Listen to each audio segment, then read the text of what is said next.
Ako si Princess Castro, hatid sa inyo ang mga pinakamainit na balita sa bansa dito sa News Force.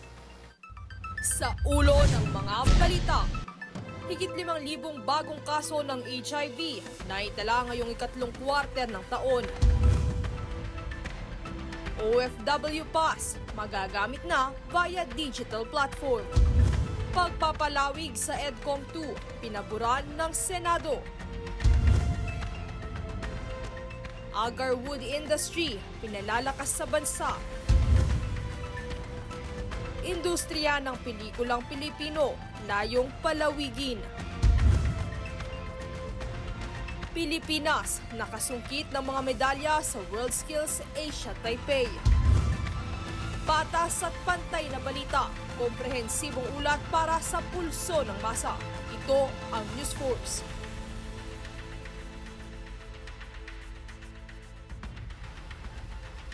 Para sa unang balita, target maabot ng Commission on Elections o COMELEC ang 100 mall sa bansa para mapalawig ang satellite registration nito para sa mga botante. Mula sa 50 malls, patuloy ang pagdagdag nito sa koordinasyon na rin ng pamunuan ng mga mall sa kanilang mga branch. Bukod kasi sa botohan, nakipag-ugnay ang COMELEC sa mga mall para maisama ang voters registration sa kanilang serbisyo. Kaugnay nito ay nasa 2 milyon ang inaasahan ng poll body na makapagparehistro pagdating ng May 18.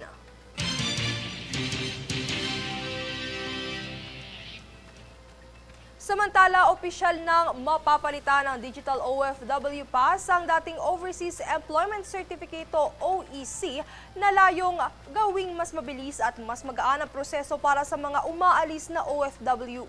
Bahagi ito ng Digital Departure System ng Bureau of Immigration at binuo ng DICT at Department of Migrant Workers upang masigurong maayos ang monitoring at mas mabilis ang pagproseso.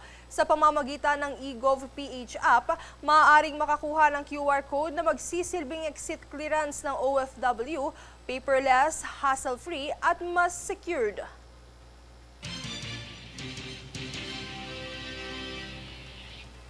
Simula naman December 15, pahihintulutan na ng Korte Suprema ang paggamit ng Filipino Sign Language o FSL interpreter para sa paglilitis na kabilang ang isang deaf o hearing-impaired Filipino.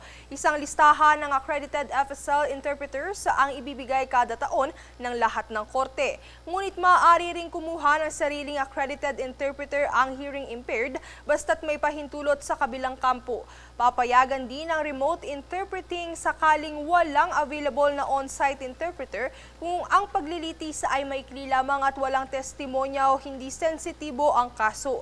Pagdidiin ng korte, kailangan respetuhin ng mga interpreter ang pagkakakilanlan, lengguwahe, kultura, status, gayon din ang personal na katangian at paniniwala ng isang deaf person.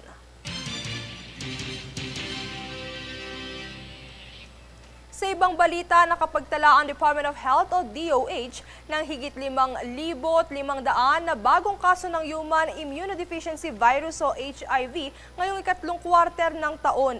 Base sa datos mula HIV and AIDS Surveillance of the Philippines, higit 400 sa mga bagong kaso ay bunsod ng transactional o paid sex, habang higit 50 naman sa mga nagpositibong kababaihan edad 15 hanggang 39 na taon ang buntis sa panahon ng diagnosis.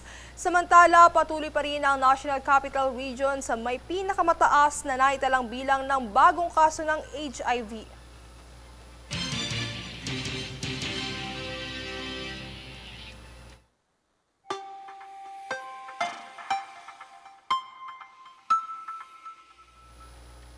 Para sa ating ulat panahon, inaasahang makakapasok na ng Philippine Area of Responsibility ang binabantayang low pressure area at papangalanan nitong bagyong Wilma ayon sa Pag-asa. Samantala, inaasahang makakaranas ng maulan na panahon sa Cagayan, Ilocos, Apayao, Kalinga at Aurora bunsod ng Amihan, habang patuloy na makakaranas ng kalat-kalat na pag-ulan at pagkidlat sa Basilan, Sulu, Tawi-Tawi bunsod naman ng Intertropical Convergence Zone.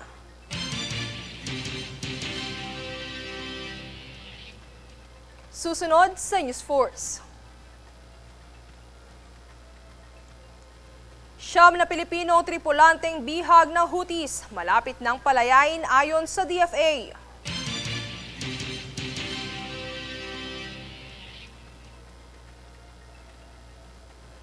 Walang special treatment kay Representative Barzaga ayon sa Kongreso kaugnay ng reklamo.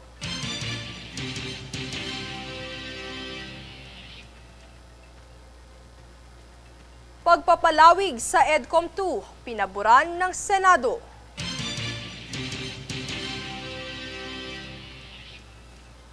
Manatiling nakatutok para sa higit pang mga balita sa pagbabalik ng News Force.